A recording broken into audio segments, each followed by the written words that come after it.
So last time then, we were looking at transforming circuits, networks, guys.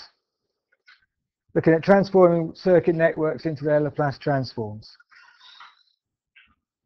So that we can then do what we want to look at today, which is to actually analyze the circuit, see how the current is flowing in this network. Okay, so first of all, just a reminder, there are three components we're going to consider in networks. An inductor, the transform for that and the inductor just becomes S. Remember, with S is this Laplace transform. L, the capacitor is transformed into 1 over S times the value of the capacitor, whatever that is, the capacitance, and R just stays as R. And remember, Mike was telling us last time that once you've converted it to the Laplace form, then we're just considering the impedance of the circuit, the impedance of the inductor, the impedance of the capacitor, and the impedance of the resistor in the circuit. So that if you add the resistors or the impedances rather in series or parallel, we use the normal rules for adding impedances in series and parallel. Okay?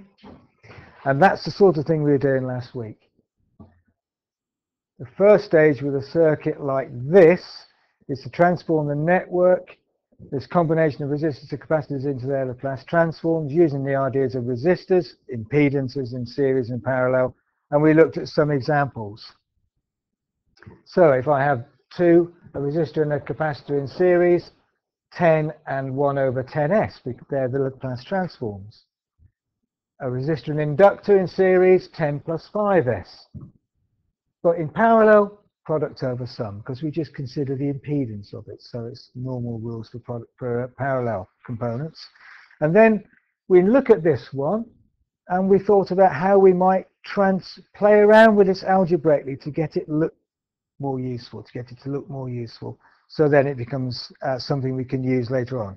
So the algebra was coming in at this point. And we wrote underneath here how we played around with this. So let's just start today by having a look at this particular one.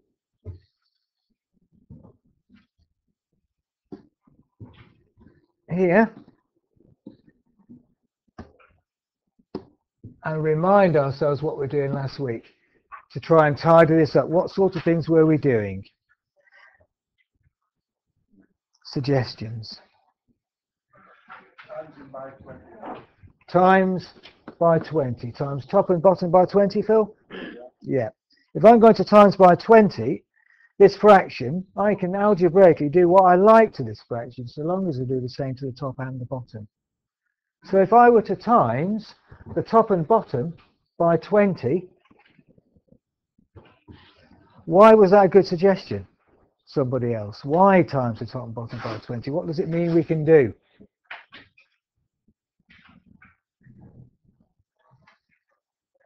Daniel, what do you think? Timesing that top bit by 20 will allow me to do.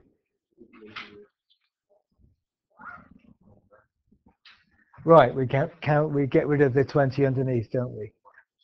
Yeah, we get 1 over s, or no, 20 cancels with the 20 to leave just 1 over s. Yeah. But don't forget, if I'm going to times the bottom by 20, I need to multiply both terms by 20.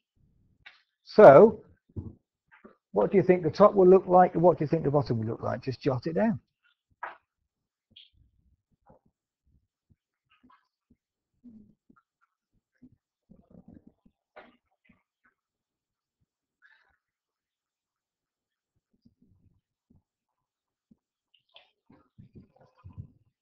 Hopefully you see that the 20s cancel and we get 10 over s on the top over 20 times 10 is 200 plus the 20s cancel, leaving 1 over s on the bottom.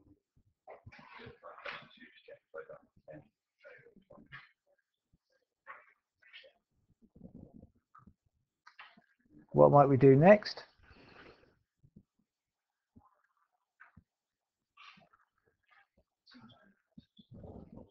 Times top and bottom by s.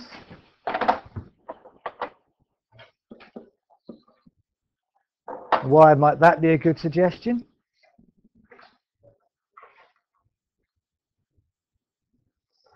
Gets rid of that s underneath, doesn't it? on the top and on the bottom. But don't forget, of course, we've got to times both terms on the bottom by s. Okay? Write down what you think we get.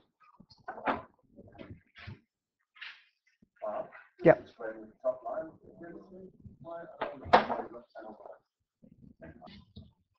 So if I times the top by s, s is cancelled, leaving just 10. If I times the bottom by s, I have to times this by s, and leaves just 1. So that would be tidied up. Good. Okay, that's the sort of thing you would do.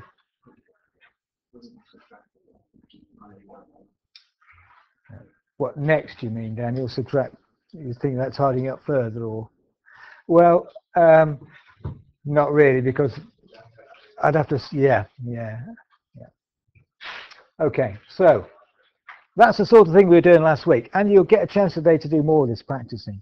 Okay, it's just a reminder of what we were doing. So I left you with 4 circuits to have a go at writing down the Laplace transforms. And I'm sure you all rushed away and did it first thing before you've forgotten. Yep. There you go. So what do you think? Actually, this first circuit of these 4 that are left with you, if you look back to, the first step, of course, is just look back to this. You know? These are the Laplace transforms. Inductance is just SL. Capacitance 1 over. Resistance just stays as it is. So these 4 circuits I left you with. First one, what would you write? I think I'd write 10 plus 2s, and then I'd put that in a bracket. Then I'd add it to 10 plus 10. Sure. It's product over sum, isn't it? Yeah. When you mean times 10, Ashley? Oh, yeah, Product over sum, yeah. Over 10 plus 25. Or 2s, yeah. Plus 10.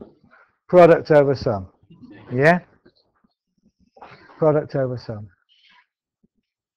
When you add resistors in parallel, product over sum. What's the 10 plus 2s is the resistor and inductor in series, multiplied by the resistance underneath, over 10 plus 2n plus 10.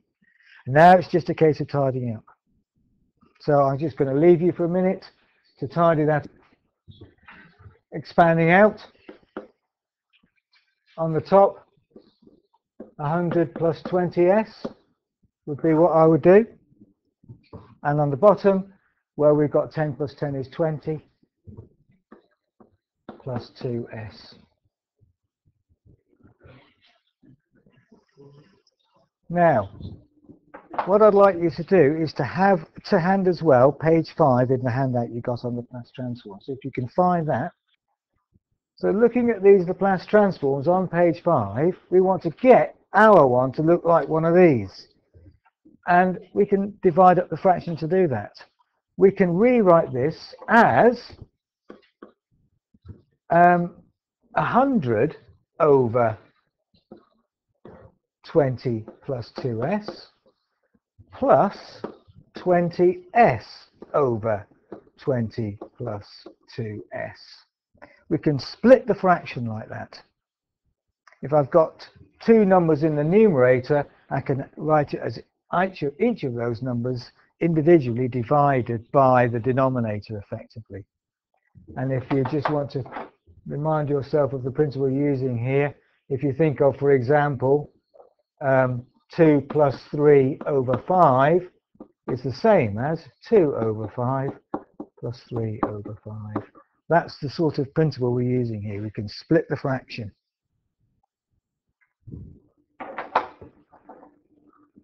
Of course, the skill is knowing when to do these things. You know, what is it that we do and when, and that only comes with practice. Is this all assignment work? Yeah, sort of thing you're doing. Now we can sort of tidy up a bit. If you again look at your Laplace notes here, note S almost invariably is on its own. if you look at these Laplace transforms you've got. So a good idea is to get S on its own. Divide by 2, top and bottom by 2, and that leave you with just S. In the same in here, divide top and bottom by 2.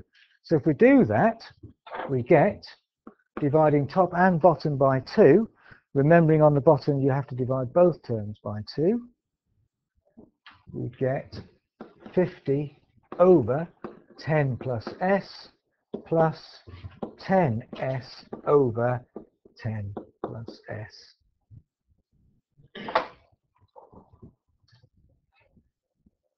And now it's starting to look more like the transforms that we have in our table on page 5.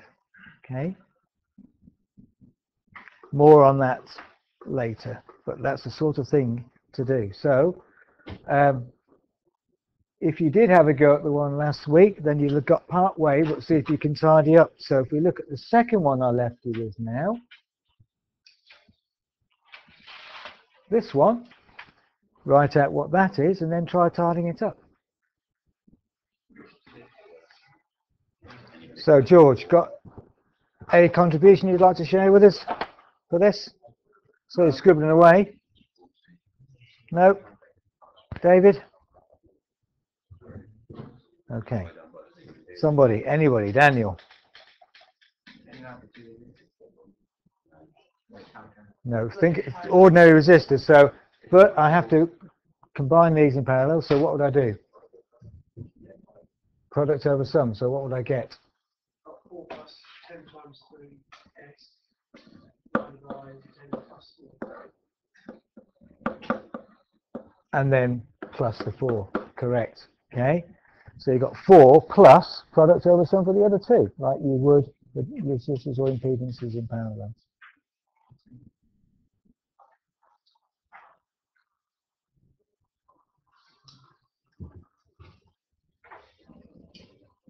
I could tidy this up a bit.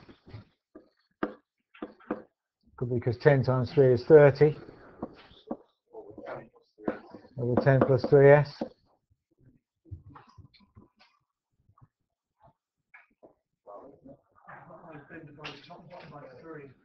Divide top and bottom by 3 on this one. If I divide the top by 3, I get 10. And then on the bottom, 10 divided by 3, which is 3.3 or 3 1/3. Recurring, yeah, plus S. You could write it like that, yeah?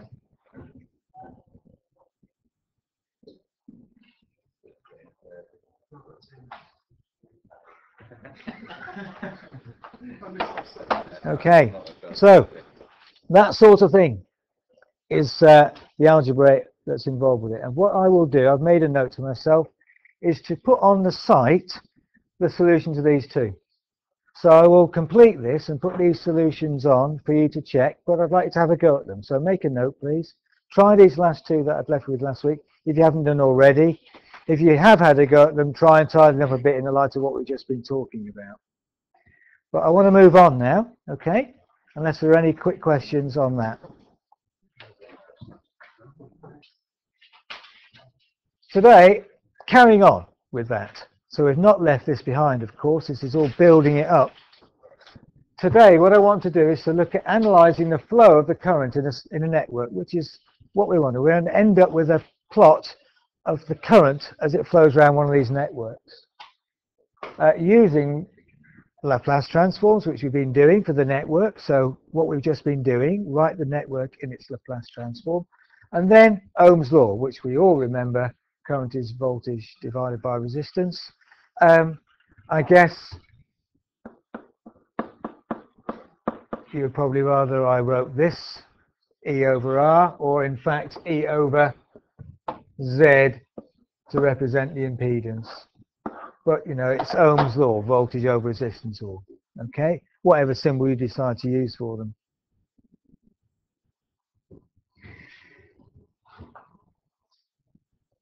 We're going to limit ourselves to 2 voltage types. So when it comes to your assignment, you're going to be putting a voltage across one of these networks to see what current flows and predicting it. So we're going to limit ourselves to a step input and a ramp input. what do you think a step input would look like? What does a step input mean? Right, so if I have, say, a step input of 10 volts, what would it look like? This is a plot of voltage against time, so what would it look like? Right, so at some time, oh, it jumps up to 10 volts, okay? And we're going to limit ourselves to a situation where at time 0, that's the instant we turn the circuit on. We're only interested in what happens from time 0 onwards.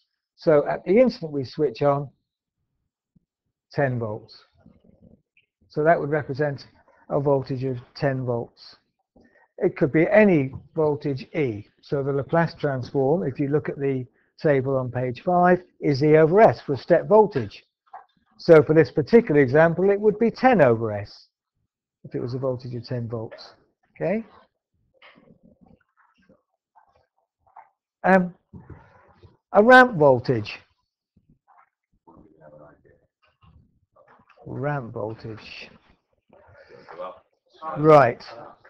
It goes, so it starts at time 0, the voltage is 0, and the voltage increases linearly up to a maximum voltage and then stops, ramps.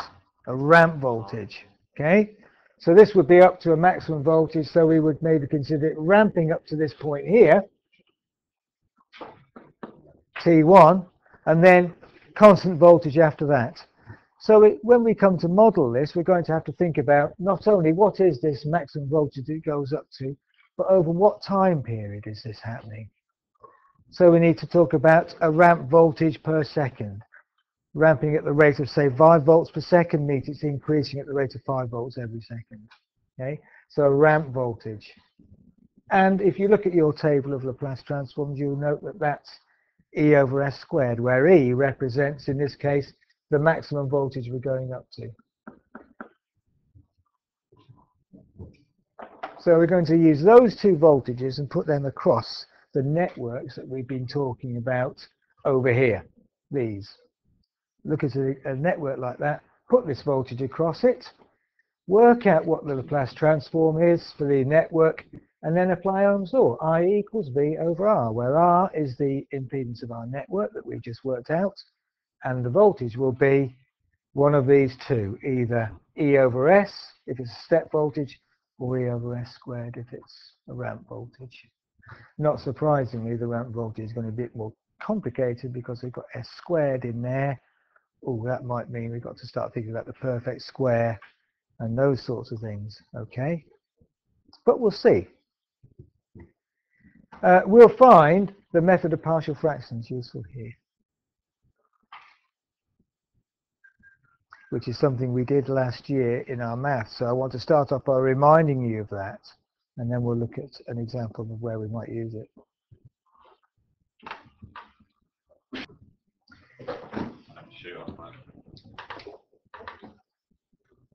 So let's look at this. We might end up with a solution looking a bit like this. 10 over S times 20S plus 1. If you look at your table of Laplace transforms, you'll see that actually we haven't got one that looks like that. Okay? And so, however, if we split this, then you'll see we've got two that do look like the Laplace transforms in that table you've got. Something over S transforms back to just A. A over S becomes A. If we look at our table of Laplace transforms, look, A over S transforming back to real time, or the real world, if you like. It's just some sort of constant, A. Remember, this U we were talking about before is just something called a step function, which means that we don't consider anything that's happened to be 4 times 0. So AS transforms back to A. A over S squared transforms back to AT, and so on. So if we look at our example that we've got something over S plus 1. So where's the S? Oh, here we go. It's like this one here. Let me just, this one here. So that transforms back to A e to the minus bt, where b is a number in here. So in this, our example, b is 1. So it becomes A e to the minus t. or b e to the minus t. All we have to do is work out what a and b are. And if you remember, that's partial fractions, isn't it? That's the first step in a process of changing a fraction into splitting it into two parts, partial fractions. Of course, what I'm going to ask you now is, what do you do to try and find a and b? What's the process? Can anybody remember, or do I need to remind you? Yeah, we have to equating numerators, but before we can do that,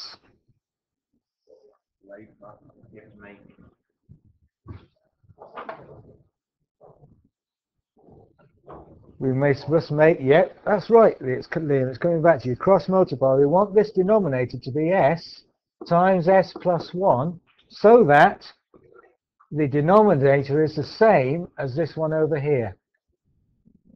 Why have I got s plus 1? I meant 20s plus 1. Sorry. 20s plus 1. 20s plus 1. So we got 20s plus 1 here. And then we can, as Liam says, equate numerators. And the process is to cross multiply. In other words, I multiply a by 20s plus 1, and I multiply b by s.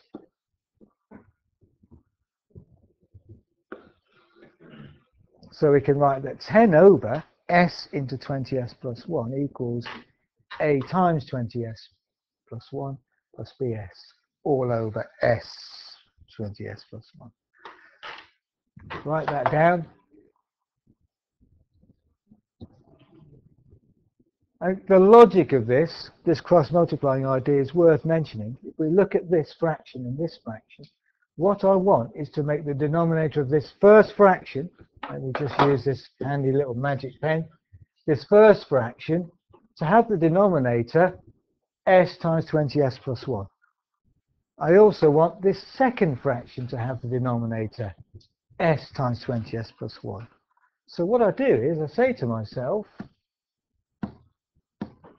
what have I got to times this first fraction by a over s to get this 20s plus 1? But if I multiply that by 20s plus 1, what must I do with this? The same. In other words, a times 20s plus 1. And similar here, look, I've got at the moment 20s plus 1. What have I got to times that by to get this s? So I must also times the top by s. In other words, I get that. Once the denominator is the same, I can then combine them and I get this. So this is the process. That's why you're doing it. Luckily for us, this is always the way in partial fractions. You split it, write down your two constants a and b, and then cross multiply to get to here.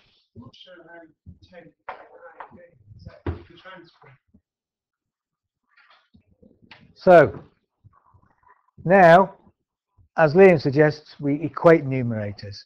Because the denominator is the same, Jamie and Nigel, because the denominator is the same, s times 20s plus 1, so is the numerator. So I can write equate numerators. Mathematically, you should always state this. The logic that you're using to do this is because the denominator is the same, you can equate numerators. Obviously, engineers, you wouldn't necessarily bother to write that step, but that's basically what you're doing. So I can then write 10 equals a times 20s plus 1 plus bs.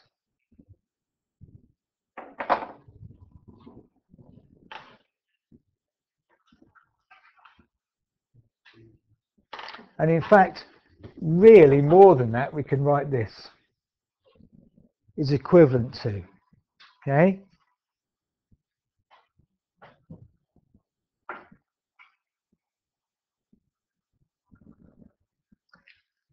And the beauty of this is that means that the number on the left-hand side must equal the number on the right-hand side. So what we do, and anything involved with s on the left-hand side must be the same on the right-hand side. The coefficient of s must be the same on both sides. And we can use that, as we'll see. Multiply out this right-hand side. 10 is equivalent to 20 a s plus a times 1 is a, plus b s. So remember now I was supposed to be writing the s smaller, wasn't I, so it didn't look like a 5. I've just multiplied out the brackets. Now I collect s's. I've got 20a s plus bs, so I can take s outside the bracket, and I've got 28 plus b, lots of s plus a.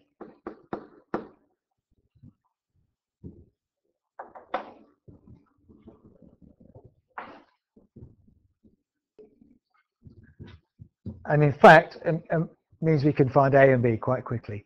Because of this equivalence, it means the numbers on this side must be equivalent.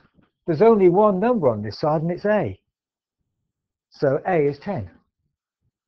The coefficients of s must be the same on both sides. There's no s's on the left-hand side, so the coefficient of s is 0. So 20a plus b must be 0. That's not an obvious step to see. Because we're equating, it means s's on the left-hand side must equal s's on the right-hand side, and numbers left and right must be equivalent. So we can write, and straight away we can write down the logic of it. Okay, we can write that a equals 10 and 20a plus b equals 0. Because we are equating coefficients.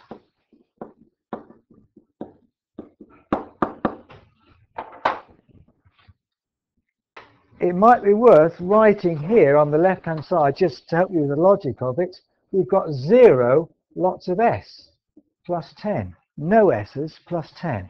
So equating coefficients, the coefficients of s left and right must be equivalent. So 20a plus b equals 0, and numbers must be the same. So 10 must equal a.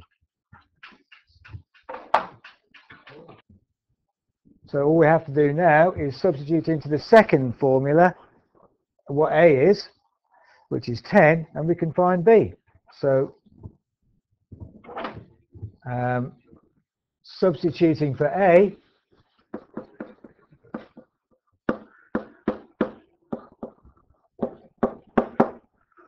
(20 times 10 plus b equals 0.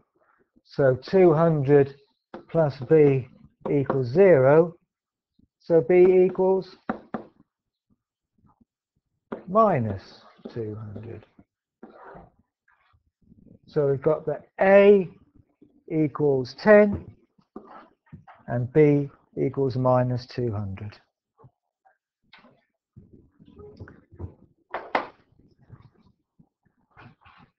So we can now write, therefore,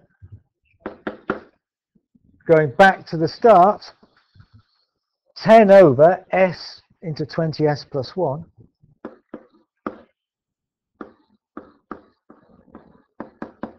can be split into two separate fractions, a, which is 10 over s, plus b, which is minus 200 over 20s plus 1.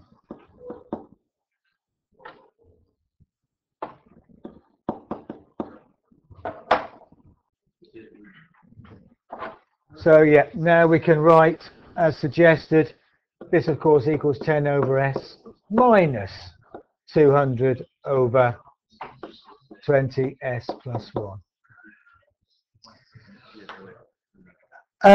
Look at your table of Laplace transforms. And you can probably see that we can now think about transforming back. If you look at this bit, 10 over s, that looks like this one, where a is 10. So how does that transform back? Just to 10. So this becomes 10. And what about the other one? 200 over 20s plus 1. Doesn't quite look right.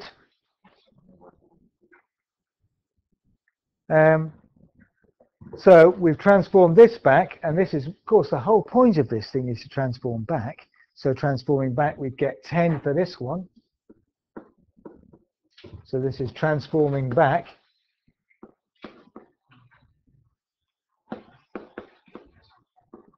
That is perfectly okay. However, this one isn't, because s tends to appear on its own. So what can we do with it? Divide top and bottom by 20, yes, to get s on its own. Dividing every term by 20, what does this equal? Over s plus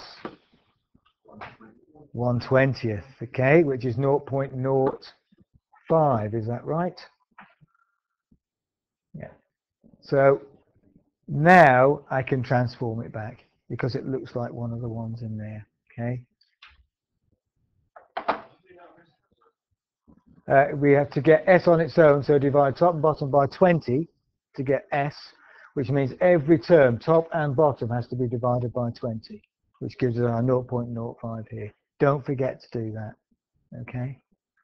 So then when we transform back, we're going to be looking at 10 over s plus 0.05, so it's going to look like this, the one we've already had before. So a equals 10 and b is 0.05. So that would transform to 10e to the minus 0.05t. So we've got 10 minus, and that would be our current if this was a network. Easy. I'm glad you said that. Right, let's have a look at this circuit then. So I'm applying what sort of voltage across it? Stepped, okay? So common way of representing a step voltage, draw the what you'd expect to get on an oscilloscope, a step of 10 volts across a resistor and a capacitor in series. Probably about the most straightforward one we can do to start off with. So let's start off with a nice straightforward one. First step, pun intended, write the network for this. So network, and we would write the network, the impedance Z in S space, because we transformed it into S space, is, somebody? Plus 1 over 5S. Yeah, I'll try and make that S small so we don't mix it up with a 5. I don't know why I always use 5s, but I seem to have some sort of obsession with the number 5. So now, of course, we want to know what E is, the voltage is in S space. In other words, what's the transform of the voltage of 10 volts? So what's the transform for a step voltage of 10?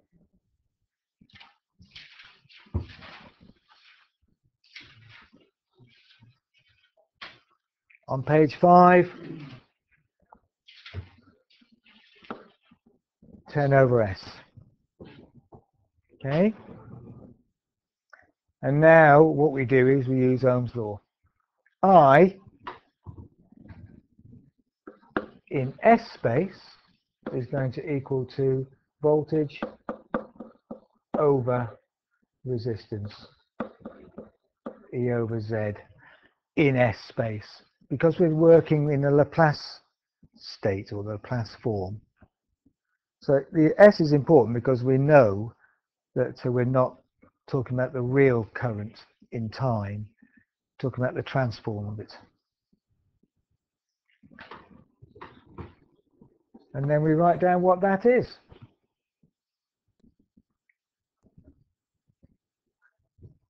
(10/s) over 10 plus 1/5s.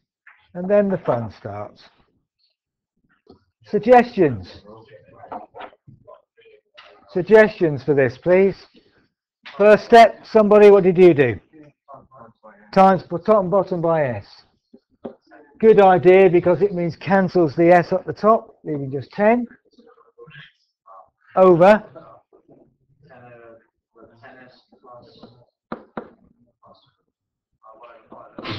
1/5, because you've times by s, so the s is cancelled. Good. Good first step.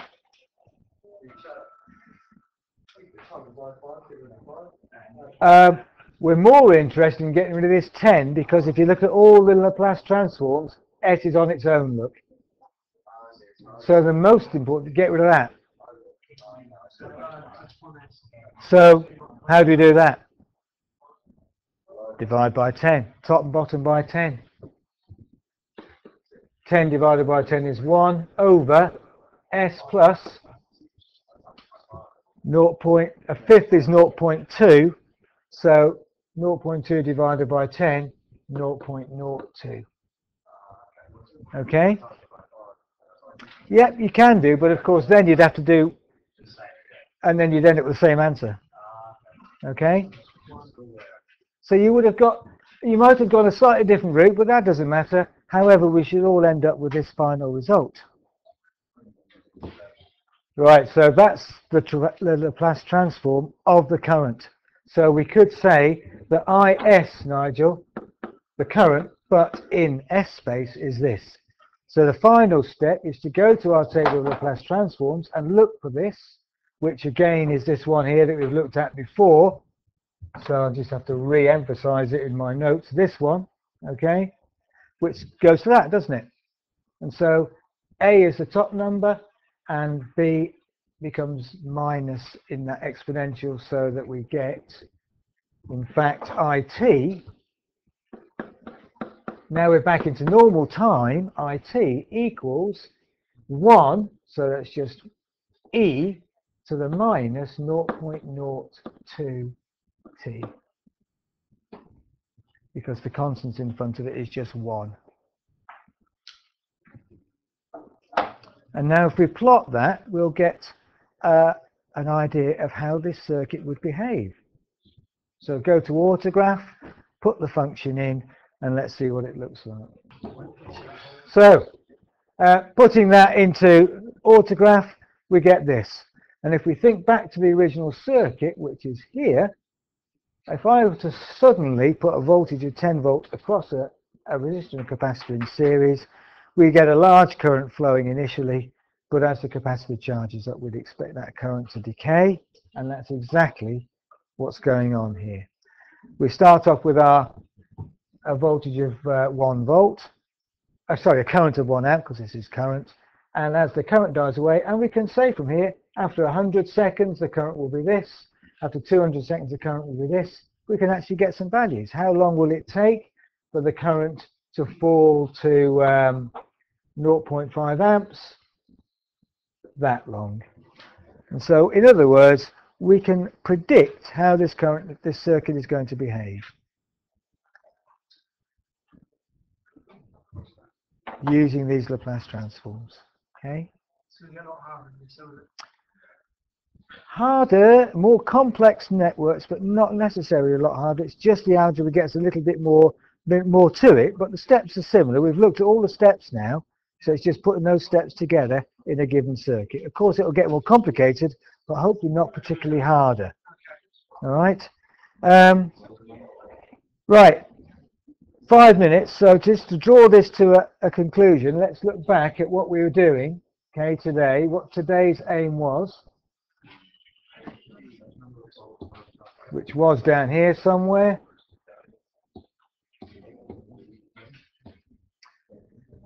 I wanted to look at analyzing the flow in a circuit, and we've looked at one example. Okay, but just have your attention just for the last few minutes while I just round this off. Daniel. So, we're after the current in a network. How do we do it? We use Ohm's law, but we use Ohm's law in S space. Okay, we make the transform. So what we do is we're going to look at two examples, and all you're going to look at is the step voltage in the ramp. So we'll start looking at the effect of this ramp circuit next week, and I think we will have to go next week because otherwise we're going to start falling too far behind. So basically what you do is, if we look at the circuit that we analysed, you transform the network into S space and get the total impedance Z in terms of S, and then you transform the voltage into S space and then use Ohm's law. And then the algebra starts, and we just need to use algebra to get it to look like something in our table of Laplace transforms, i.e. this. So we can go to our table of Laplace transforms and transform back into time. So then the variable changes from S to T, and we can plot this on autograph or something, and we get a circuit, what it looks like. Okay. What I want you to do between now and next week is just to have a look at those networks, at the last two that I didn't show you, and also if you look in your booklet, what page are we talking about, please? There are some more networks later on in your handout.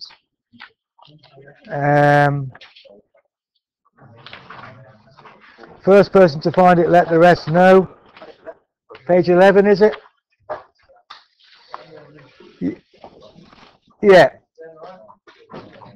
There are some networks on page 11. And over the page of the solutions, try transforming those in, finding the impedances of those networks, and check your answer with what's overleaf, please. Okay? Right, we'll stop there.